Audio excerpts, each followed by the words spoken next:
नमस्कार, मैं हूं जितेंद्र खिलनानी और आप देख रहे हैं हिंदुस्तान मेल न्यूज। अब होगी मुद्दों की बात सच के साथ। चलिए रुक करते हैं देश दुनिया और इंदौर शहर की कुछ बड़ी खबरों की ओर। इंदौर के लसूड़िया थाना क्षेत्र में एक कार्यक्रम में पहुंचकर करनी सेना के कार्यकर्ताओं ने जमकर हंगामा किया। फिलहाल जैसे ही पूरे मामले की जानकारी पुलिस को लगी, पुलिस मौके पर पहुंची और करनी सेना के हंगामा कर रहे कार्यकर्ताओं पर लाठियां चलाते हुए उन्हें तितर बितर किया, तो वहीं कुछ कार्यकर्ताओं के खिलाफ कार्रवाई भी की गई। पूरा मामला इंदौर के लसूड़िया थाना क्षेत्र का है। लसूड़िया थाना क्षेत्र की एक होटल में रेप सॉन्ग गाने वाले MC स्टोन का लाइव कार्यक्रम होना था, लेकिन इस पूरे मामले की जानकारी करनी सेना को लग गई और करनी सेना ने पहले इस पूरे मामले में होटल संचालक सहित अन्य लोगों को हिदायत दी, लेकिन हिदायत के बाद भी कार्यक्रम का आयोजन हुआ और जैसे ही पूरे मामले की जानकारी करनी सेना को लगी, करनी सेना ने जमकर हंगामा करते हुए विरोध दर्ज करवाया। इसके बाद जैसे ही पूरे मामले की जानकारी लसूड़िया पुलिस को लगी, लसूड़िया पुलिस मौके पर पहुंची और पूरे ही मामले में हंगामा कर रहे करनी सेना के कार्यकर्ताओं को खदेड़ दिया। तो वहीं थाना प्रभारी संतोष दूधी का कहना है कि पूरे मामले में संबंधित कार्यकर्ताओं के खिलाफ कार्रवाई भी की जाएगी। तो वहीं करनी सेना के कार्यकर्ता दिग्विजय सोलंकी का कहना है कि जहां पर बिग बॉस 16 के विनर MC स्टोन मशहूर रैपर का कार्यक्रम होगा, उनके साथ अभद्रता की जाएगी, क्योंकि वो हमेशा कुछ न कुछ आपत्तिजनक और अभद्र तरह का स्टेज शो करते हैं। उन्हें पहले भी कई बार हिदायत दी जा चुकी है, लेकिन उसके बाद भी वह इस तरह से लगातार धार्मिक भावनाओं को आहत करते हैं।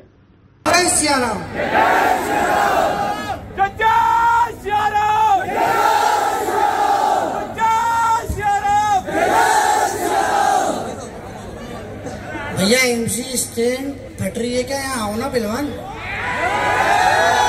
भैया। इतने इसके बहन बैठे ना यहाँ पे, स्टोरी डालो, उसको बोलो कि तेरे एक बाप की औलाद है तो यहाँ पे आ। गाली गलौज कर रही है यहाँ पे गाने में। ये गंदगी इंदौर में नहीं जाएगी। इंदौर के अंदर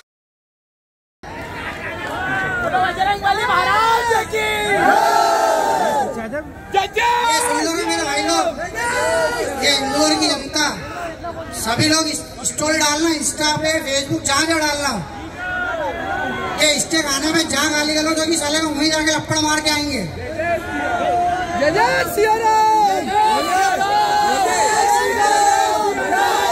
यहाँ करनी सेना वाले भी है, ध्यान रख लेना। शेरों की ना गेरों की, करनी सेना शेरों की।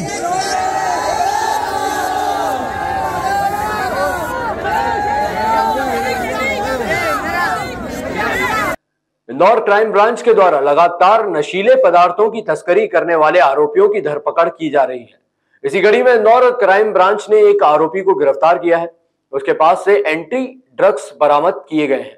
वहीं पकड़े गए आरोपी से पुलिस काफी बारीकी से पूछताछ करने में जुटी हुई है। क्राइम ब्रांच ने MD ड्रग्स की तस्करी करने के मामले में अरशद अली नामक एक आरोपी को गिरफ्तार किया है। बता दें कि पुलिस को पिछले काफी दिनों से आरोपी के बारे में विभिन्न तरह की सूचनाएं मिल रही थी। इसी दौरान पुलिस को यह जानकारी दी गई कि आरोपी बड़ी मात्रा में सप्लाई करने के लिए आ रहा है। इसी सूचना के आधार पर इंदौर के इमरान ने योजनाबद्ध तरीके से अरशद अली नामक आरोपी को हिरासत में लिया और जब उसकी तलाशी ली गई तो उसके पास से 7 ग्राम MD ट्रक बरामद की है। फिलहाल पुलिस आरोपी से पूछताछ करने में जुटी हुई है। वहीं पर यह बताया जा रहा है कि आरोपी राजस्थान से इंदौर में लाता था और इसे इंदौर के पास और अन्य जगह पर सप्लाई कर देता था। फिलहाल पुलिस पूरे मामले में पकड़े गए आरोपी से अन्य तस्करों के बारे में भी जानकारी जुटा रही है और आने वाले दिनों में सख्त कार्रवाई करने की बात की जा रही है। इसमें एक आरोपी पकड़ा है, अरशद नाम है उसका, इंदौर का ही निवासी है। और जैसे कि क्राइम ब्रांच के द्वारा मुहिम चला के रखी हुई है, उसमें अल्टरनेट या 2 दिन बाद या 3 दिन बाद में जो है ड्रग्स की कार्रवाई हो रही है। उसमें ब्राउन शुगर भी पकड़ में आ रही है और MD भी पकड़ में आ रही है। प्रयास हम कर रहे हैं कि इसमें मेन सरगना भी मिल जाए। तो इसमें इससे पूछताछ में इसने जरूर बताया कि इसको और भी जगह इसने खपाया है। तो इससे पूरी जानकारी हम निकाल रहे हैं, कहाँ कहाँ इसने सेल आउट किया है और कहाँ से लेके आया है। तो प्रारंभिक तौर पर ऐसा अनुमान लगाया जा सकता है कि राजस्थान के कई क्षेत्र से या अधिकतर क्या है, इनकी जो आवक रहती है वो थ्रू उज्जैन या थ्रू ये अपना बड़नगर या जो 2 बेल्ट पकड़ते हैं, तो गुजरात का हाईवे पकड़ के और वहाँ से ये गुजरात और जयपुर हाईवे पकड़ लेते हैं, या फिर ये उज्जैन से नीमच होते हुए उज्जैन से भी डाइवर्ट होके नीमच पकड़ लेते हैं और आके फिर मंदसौर, नीमच या उधर भवानी मंडी या राजस्थान का बॉर्डर आता है। प्रयास हम कर रहे हैं कि और अच्छी कार्रवाई हो सके। इंदौर में बदलते मौसम के साथ ही वायरल फीवर सहित अन्य बीमारियां भी बढ़ रही हैं। वहीं इन दिनों शहरवासी सर्दी, खांसी और बुखार के साथ ही गले में खराश और सांस की तकलीफ जैसी बीमारियों से ग्रसित हो रहे हैं, जिसके कारण लोगों की लंबी कतारें सरकारी अस्पतालों के साथ ही प्राइवेट क्लिनिकों पर भी देखने को मिल रही हैं।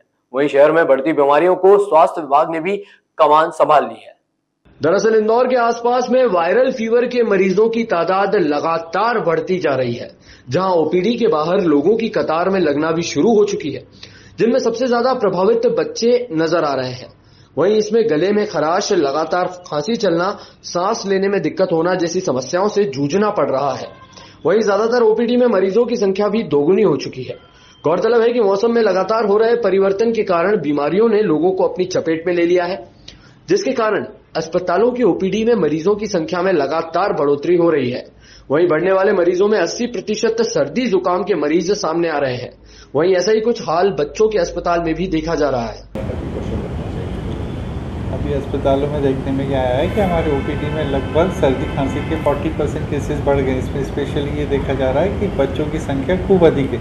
बच्चों में सर्दी खांसी और गले में खराश के केसेस काफ़ी आ रहे हैं। और इन दिनों में खसरा भी शहर में थोड़ा बहुत केसेस देखने में आ रहे हैं, तो खसरे के भी केसेस आ रहे हैं, पर खसरा स्थिति कंट्रोल में, पर केसेस जरूर सर्दी खांसी और इसके काफ़ी केसेस।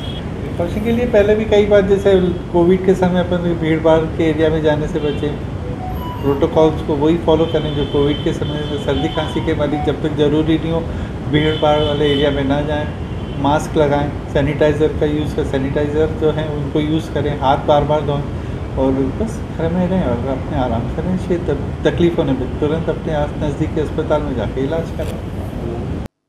इंदौर में पीड़ित परिवार द्वारा एडिशनल पुलिस कमिश्नर को फर्जी दस्तावेज बनाकर मकान पर कब्जा करने वाले अपने ही मामा के खिलाफ शिकायत दर्ज करवाई है। फरियादी का कहना है कि बच्चा बीमार होने के कारण और रुपए उधार लिए गए थे, लेकिन मामा ने पूरे परिवार को घर से बेघर कर दिया है। दस्तावेजों में नकली अंगूठे के आधार पर कई फर्जी दस्तावेज तैयार किए गए हैं। दरअसल आपने कंस मामा के बारे में तो सुना ही होगा, लेकिन एक कलयुगी मामा ने अपने ही भांजे को धोखाधड़ी का शिकार बनाते हुए किराए के मकान में रहने के लिए मजबूर कर दिया। बताया जा रहा है कि फरियादी युवक के बच्चे की तबीयत 3 वर्ष पहले काफी खराब हो गई थी और इसके एवज में 2,30,000 की राशि फरियादी द्वारा 100 रुपए के स्टाम्प पेपर पर लिखा पढ़ी करके लिए गए थे, जिसमें मकान मामा के पास ही गिरवी रख दिया गया था। जब फरियादी ने 1,84,000 रुपए वापस कर दिए, तो वहीं जब 35,000 रुपए दिए जा रहे थे तो मामा के मन में मकान को लेकर खोट आ गई और अब भांजा अपनी मां और परिवार के साथ किराए के मकान पर रहने को मजबूर है। इस पूरे मामले में फरियादी द्वारा तमाम विभागों के वरिष्ठ अधिकारियों सहित पुलिस विभाग को भी शिकायत की गई। शिकायत के आधार पर पुलिस अब जांच में जुटी हुई है। इस मकान का मालिक मैं हूँ और मैंने कुछ रुपए की मुझे ज़रूरत थी, तो मैंने 2,30,000 मैंने गिरवी रखा था अतानुर रहमान के पास, जो कि मेरी नानी का भाई है। और मेरे मामा के कहने पे गिरवी रखा था कि तू इधर उधर कहाँ भटकेगा, तू मेरे पास रख दे और मुझे मकान की भी ज़रूरत है, मैं रह भी लूँगा और तेरा पैसे का भी काम निकल जाएगा। तो मैंने बोला ठीक है। तो मैंने 3 साल के एग्रीमेंट पे 100 रुपये के स्टाम्प पे लिखा पढ़ी करके मैंने उसको मकान गिरवी रखने दिया और उसने मेरे ओरिजिनल दस्तावेज भी रखे, जो कि 3 साल के एग्रीमेंट के बाद उसने मुझसे कहा कि 10-20,000 रुपये करके मुझे पैसे भी दे दे। तो मैंने उसको ऐसे करके अकाउंट के थ्रू मैंने 10,000, 20,000, 30,000 ऐसे करके उसको पैसे भी दिए और ऐसे करके मैंने उसको 1,95,000 रुपये वापस किए। ठीक है सर। उसके बाद 35,000 रुपये बचे और उसके 3 साल का एग्रीमेंट जब ख़त्म होने को आया, करीब हुआ 2023 में 13 तारीख को, तो मैंने बोला आप मकान खाली कर दीजिए, आपके 35,000 जो आप ले लो। तो उन्होंने बोला ठीक है। तो उन्होंने मुझे फ़ोन करके बुलाया, तो मैंने बोला कि मेरे दस्तावेज मुझे वापस कर दो और आपका एग्रीमेंट भी ख़त्म है, आप मकान भी खाली कर दीजिए। तो उन्होंने क्या किया कि मेरे फैमिली वाले और मुझे ये नकली दस्तावेज दिए, फ़ोटोकॉपी, ये मेरी ही नोटरी है, तो प्रिंट आउट करा के उन्होंने मुझे नकली दस्तावेज दिए और मुझे कहा कि यही कागज़ है मेरे पास। तो इसी वास्ते मैंने गलत अंगूठा भी लगा लिया, गलत अंगूठा, और इसके अलावा इन्होंने दूसरे फर्जी कागज़ भी बनाए अपने नाम से, अपने भांजे के नाम से। अनवर अली नाम है उनका, हसीबा खातून उनकी वाइफ का नाम है। कहाँ पे मकान है? ये मकान अशरफी नगर खजराने में है, जो कि मेरा मकान पे कब्जा कर लिया। इस पर मैंने कितने का? ये 15-30 का है सर। जी। आज यहाँ पर आए हैं आप? जी, आज मैं यहाँ पे आया हूँ सर। हर जगह से मैं परेशान हो गया हूँ, तो मैं यहाँ आया हूँ। मेरा पूरा परिवार दर बदर भटक रहा है सर। किराए से हम लोग रह रहे हैं। स्वच्छता के क्षेत्र में छठी बार डंका बजाकर रिकॉर्ड बनाने वाला इंदौर फिर एक बार नया इतिहास रचने जा रहा है। हिंदू नववर्ष के 3 दिन पहले रविवार 19 मार्च को संस्था पुरुषार्थ द्वारा सामाजिक एकात्मकता को संदेश देने के उद्देश्य से पुरुषार्थ भगवा यात्रा का आयोजन किया जा रहा है, जिसमें लगभग 11,000 वाहन शामिल होंगे। यात्रा में 21 रथ भी रहेंगे, जिस पर संत समाज तथा विभिन्न मत पंथ संप्रदाय के प्रतिनिधि शामिल होंगे। संस्था पुरुषार्थ के अध्यक्ष नानूराम कुमावत ने बताया कि सामाजिक एकात्मकता का संदेश देने के लिए निकाली जा रही पुरुषार्थ भगवा यात्रा का स्वागत करने के लिए यात्रा मार्ग पर बड़ी संख्या में स्वागत मंच लगाए जाने की भी तैयारी विभिन्न सामाजिक संस्थाएं कर रही है। अग्रवाल समाज, सर्व ब्राह्मण समाज, श्वेतांबर जैन समाज, दिगंबर जैन समाज आदि सहित विभिन्न सामाजिक, धार्मिक और आध्यात्मिक संगठन भी स्वागत की तैयारियां कर रहे हैं। स्वागत के लिए यात्रा मार्ग के लिए विभिन्न चौराहों पर आकर्षक साज सज्जा से स्वागत द्वार से सजाया जाएगा। मार्ग में कई जगह महिलाओं द्वारा रंगोली बनाई जाएगी। यात्रा में 21 स्थानों के साथ लगभग 11,000 वाहन रहेंगे। यात्रा में 6 वाहिनी चलेगी, जिसमें महिला वाहिनी, 4 पहिया खुले वाहन, 4 पहिया सामान्य वाहन, 2 पहिया वाहन, डीजे वाहन आदि रहेंगे। इंदौर में अपनी तरफ की अनूठी यात्रा को समाज का अपार समर्थन मिल रहा है। यात्रा में पंजीयन को लेकर उत्साह का वातावरण है।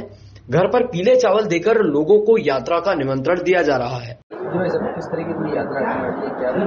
पुरुषार्थ भगवा यात्रा 19 मार्च को प्रातः 8:30 बजे MR10 जंक्शन बाईपास से प्रारंभ होने वाली है, जिसकी तैयारियां पूरे इंदौर में पूर्ण रूप से। आप चौराहे पर देखेंगे तो चौराहे की सज्जा चल रही है, मैदान पे रेखांकन चल रहा है और सभी कार्यकर्ता अपने अपने क्षेत्रों में पंजीयन पूर्ण कर रहे हैं। और ये यात्रा शहर के विभिन्न मार्गों से MR10 से आपका स्टार चौराया, वहाँ से खजराना चौराया, मूसाखेड़ी, शिवाजी प्रतिमा, वहाँ से LIG, पाटनीपुरा, मालवा मिल, रीगल होते हुए राजवाड़ा पे जाने वाली है, जिसमें पूरे मार्ग में सभी समाजों द्वारा मंच लगाए जाएंगे, सभी व्यापारी बंधुओं द्वारा मंच लगाए जाएंगे।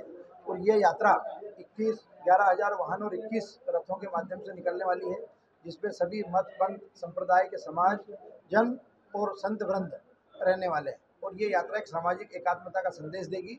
बहुत अच्छा वातावरण है पूरे इंदौर में। मुझे लगता है कि मध्य प्रदेश की यह ऐतिहासिक यात्रा रहने वाली है, ऐसा मेरा मानना है। इसके अंदर हमने तो माननीय मुख्यमंत्री जी को भी निमंत्रित किया है। अभी हमारा संवाद चल रहा है। इसके अलावा स्थानीय हमारे महापौर जी, सांसदगण, विधायकगण और अन्य सभी समाज बंधु भी इसमें शामिल होंगे। इंदौर के बाणगंगा थाना क्षेत्र के भवानी नगर में मकान के कब्जे को लेकर एक युवती और उसके अधिवक्ता ने प्रेस क्लब के समीप निजी होटल में प्रेस वार्ता कर न्याय मांगा और बाणगंगा पुलिस पर कई गंभीर आरोप भी लगाए। भवानी नगर की रहने वाली शिवानी राजपूत और उनके अधिवक्ता हेम नारायण गिरी मानसिंह द्वारा लाखों रुपए कीमत का मकान शिवानी के नाम कर दिया था, जिनकी कोरोना काल में 2021 में मौत हो गई, जिसके बाद से पीड़िता द्वारा किराएदार रखकर अपना गुजर बसर किया जा रहा था। पीड़िता के पिता की मौत के बाद शिवानी का सौतेला भाई और उसकी मां, जो काफी समय पहले उसके पिता को छोड़कर किसी दूसरे व्यक्ति के साथ कहीं चली गई थी, दोनों ने संगमत होकर पीड़िता शिवानी से विवाद किया और मकान पर कब्जा करने की कोशिश की। जहां मामले में पीड़िता ने कोर्ट में केस लगाया। न्यायालय का फैसला जहां आना बाकी है, तो वहीं कुछ दिन पूर्व पीड़िता के लिए किराएदार को भी उसके भाई और मां द्वारा भगाने की कोशिश की गई। यह कहते हुए शिवानी ने कहा कि उसे जान से मारने की धमकियां भी मिल रही हैं। पीड़िता ने पूरे मामले में बाणगंगा पुलिस पर भी कई गंभीर आरोप लगाए हैं। वहीं मीडिया के माध्यम से पीड़िता ने न्याय की गुहार भी लगाई है। अभी परसों रात में मेरे पास TI सर का कॉल आया, मैम का मतलब बाणगंगा से मुझे कॉल आया था।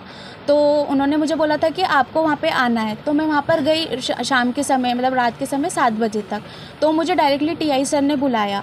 तो उन्होंने मेरे से कुछ भी नहीं पूछा। वो डायरेक्टली मुझको बोलने लगा कि आपने आपकी माँ को क्यों निकाला। मैंने बोला सर मैंने मेरी माँ को नहीं निकाला, मेरी माँ खुद अपनी इच्छा के अनुसार 5 साल पहले ही जा चुकी थी और मेरे पापा ने नहीं निकाला, खुद गई थी, जिसके पास मेरे पास वीडियो रिकॉर्डिंग भी। इतनी बात तो बोलने ही नहीं थी सर ने, मेरी कोई बात नहीं सुनी। सर ने बोला कि तुमको तुम्हारी मम्मी को रखना है और नहीं रखोगे ना तो सुबह मैं बलपूर्वक और क्या बोलते ताला तोड़वा कर तुम्हारी मम्मी को अंदर रखवाऊंगा और तुमको जेल कर दूंगा और कार्रवाई करवाऊंगा, ऐसा मुझको बोला। मैंने बोला सर मेरे पास रजिस्टर्ड वसीयत है। तो बोलते वसीयत कुछ नहीं है, वो सब नहीं है। मैंने बोला सर कोर्ट में ऑलरेडी केस चल रहा है जिसमें योगेश ने बोला हैगा कि मेरा इस पर कब्जा नहीं है।